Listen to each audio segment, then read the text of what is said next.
Dr. Barry Babin is the Max P. Watson Jr. Endowed Professor and Department Chair of Marketing and Analysis at Louisiana Tech University. A former past Vice President and President of the Academy, he currently serves as co-chair of the Board of Governors and as a Distinguished Fellow. Barry, thank you for joining us today. We're really interested in your insights that you're going to share with us. And the very first question is, what spurred your interest in the marketing discipline? I'll start really from in my academic career there, because I was in marketing before I was in academics, but that's two words. It's Joe Hare.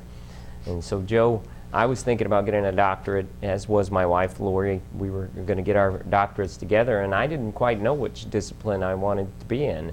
And I met Joe in Orlando, and I started to look around at some of the other academics I knew, and it looked like the marketing people had a lot more fun. And so this is how I ended up being a marketing academic. I think there was, my previous career as an engineer, there was always a marketing person inside, because I always wanted to make things that you could sell rather than just make things you could make. But in terms of academics, Joe is fully responsible for me, for good or bad. Thank you for focusing on Joe Hare and the contributions he's made, but you've been very successful on your own. What are you most proud of in terms of your own marketing career? I think it's being able to make things happen for other people, really. I like to be able to facilitate somebody else getting into the doctoral program, or being able to work with a co-author who needs some publications and get them some publications and help them get tenure or achieve whatever goals they are. But it goes right down to the undergraduate level, when you see a student who was marginal and when they first started, and then they go on and get a job and have a successful career. It's really that, I think, and then being able to help people do things and be successful in their careers and in their endeavors, and also if I can in some way help them make them a better person. That's probably what I'm most proud of. And then let me say too, that in that way, that's how I create value. I create value for the people that I interact with. Thanks, Barry. Could you tell us what you think contributed the most? I know you've mentioned mentors. You mentioned Joe Hare as being a significant mentor, but what are the other factors that contributed to your success?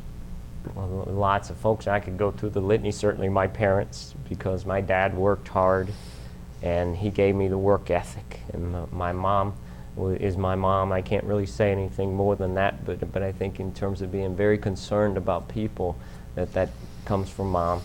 And then back in academics, and when I started the program at LSU, Bill Darden was coming to LSU, and this was creating some kind of turmoil in the department amongst the doctoral students, because Bill Darden was famous.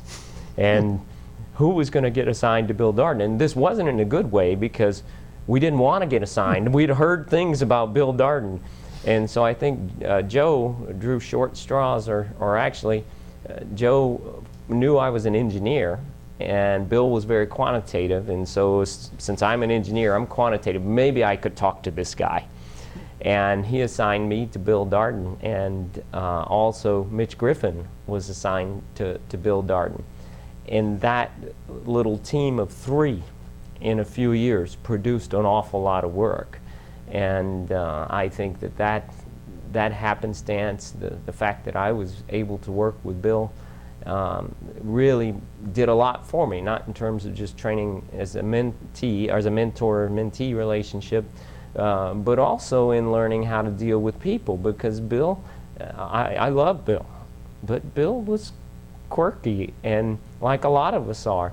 And Joe, at some point toward the end of my career as a doctoral student, stopped me at a party one day and says, "I got to pull you aside." I said, "Well, what do you need, Joe?" It was like it was going to be really important. And Joe says, "I got to tell you," he says, "you're going to be a really great administrator one day." And I looked looked at him. I said, Joe, that's the worst thing you ever told me. I didn't get into this business to be an administrator. And he goes, no, no, no. And he says, you know how to handle people. And he says, you may not have known it, but when I needed something from Bill, I was working through you. and so I think also just in terms of being able to read other people and know how to talk to them, I think that was also a big part of that foundation that was laid at LSU. Barry, this is going to be an easy question. We know that you've been very involved with the Academy of Marketing Science. What role has the Academy of Marketing Science played in your career success? Absolutely. I don't think there's been any type of association that's come close to doing, for me, what the Academy has done. And I think if we look at what does the Academy mean, and on the underneath of our logo it says Fiat Lux, which means to enlighten, to make light, to make known. And this is a big part of what we do in academics, but imagine all the ways that the Academy helps make things known. And not just to make it known, but to make it known with a very personal touch, and to know that personal relationships and being a good citizen and being a friendly person are just as important as being a smart person and being a bright person. And the Academy has helped me form friendships with people all over the world.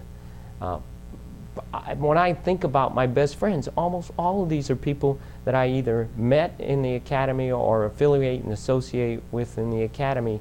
The people that are my co-authors are from the Academy. People that I travel with and do seminars or people that I met in the Academy.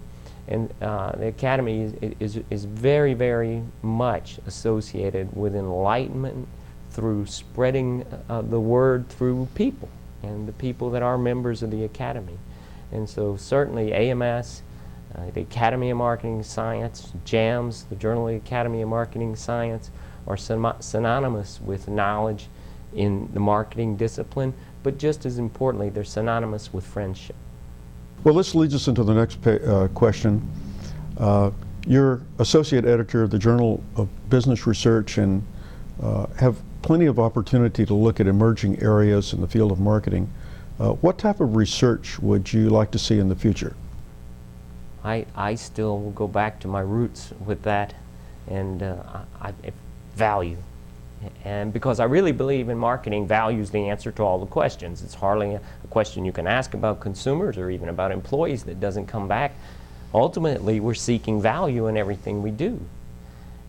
And the relative importance of value over other things that we study, and I've said it many, many times lately, but you think of all the emphasis that we put on satisfaction, and yet there are many companies who really don't have relatively highly satisfied customers, but they produce value, and Walmart is the best example of that. Walmart in the American Consumer Satisfaction Index has the lowest satisfaction of any major retailer. But you can't say they're not successful. How do they do it? They provide value.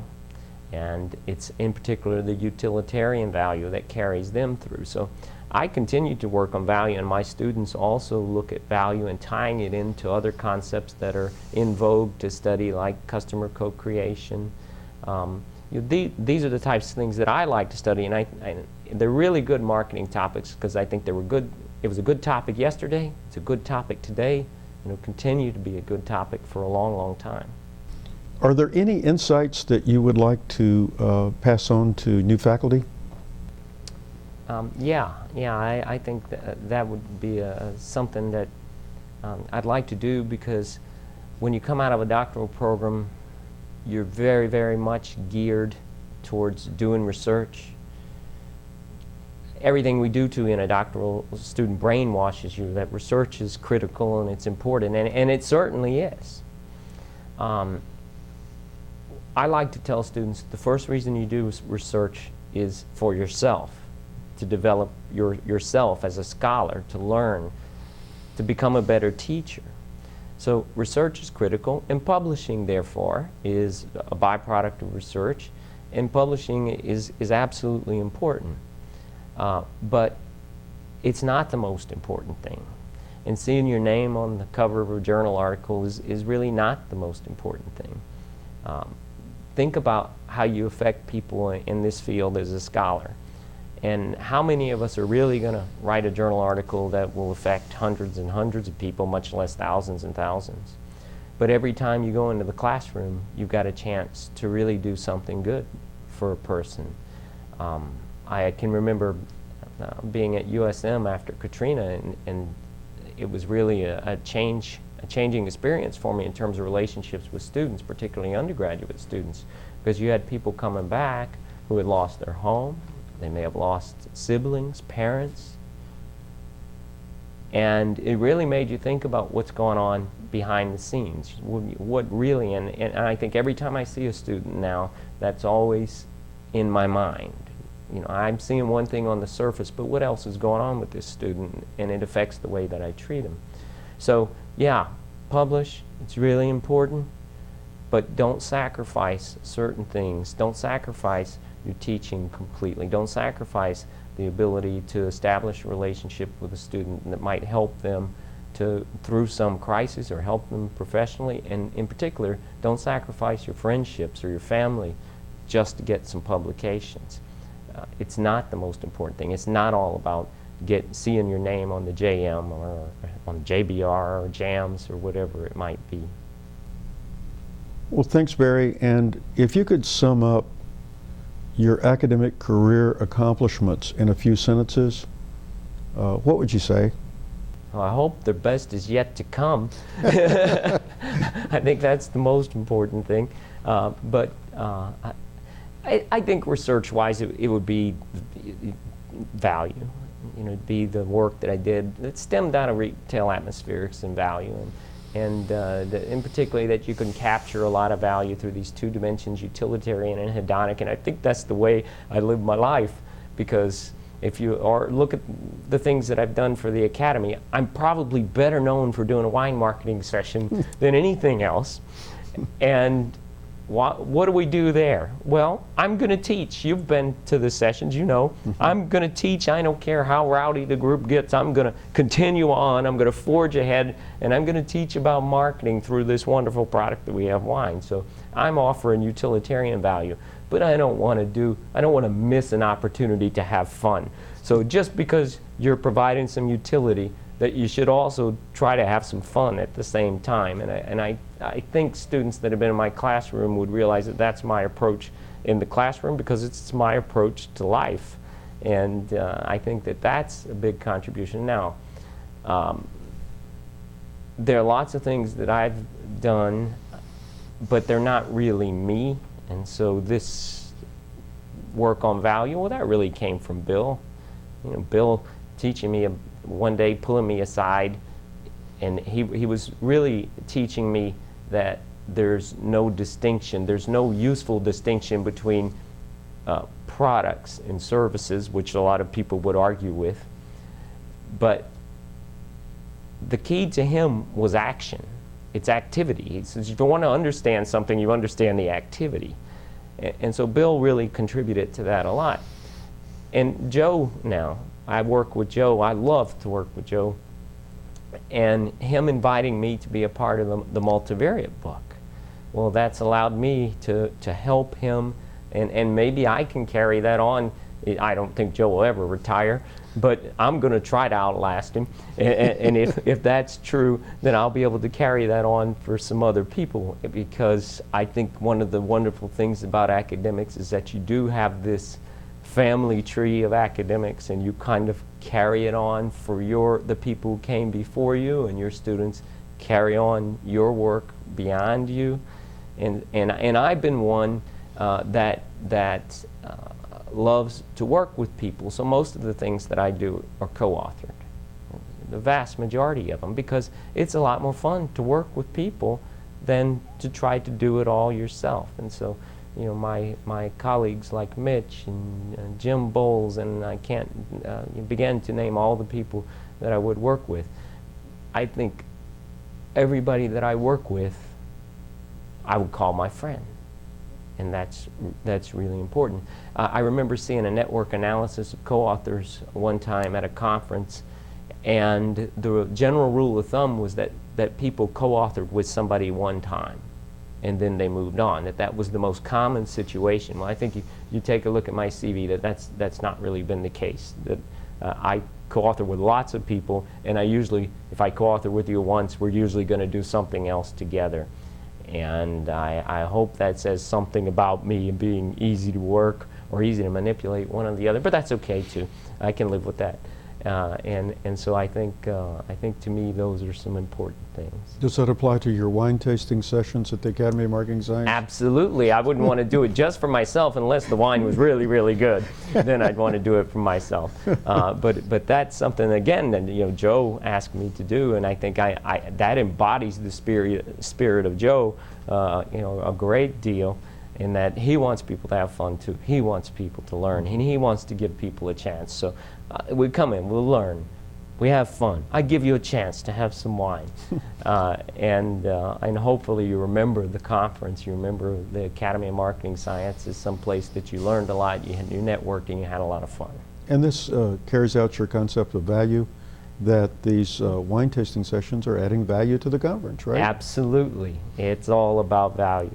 Well, Barry, thanks for sharing your insights with us and your upbeat attitude toward marketing, towards your career, and let's just say in general, having fun and adding value has been incredible. So thank you. Yeah, and let me just finish too, OC, because this is a real thrill to have you be able to ask questions, because you've meant a lot to me in my career too.